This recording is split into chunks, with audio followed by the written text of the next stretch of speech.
Nag-issue, ay, hubong talaga si Daddy Putin.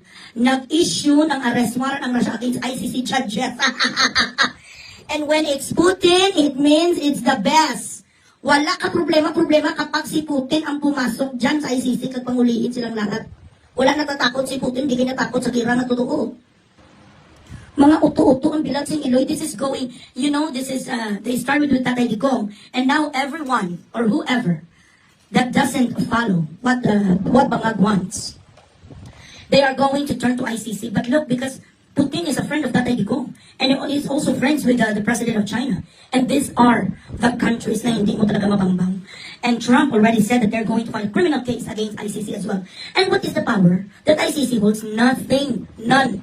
They're not even leaders of a certain country. They do not have any followings. They have no fucking network. They have no civil defense. So anong naman talaga, B? Ang kanilang power, wala. Pag pinapuntahan yung diputas ang isang kabatalyon, 1 million batalyon, sa mga tao ni Putin ang ICC, hindi makikita ang ICC bilang tingin sa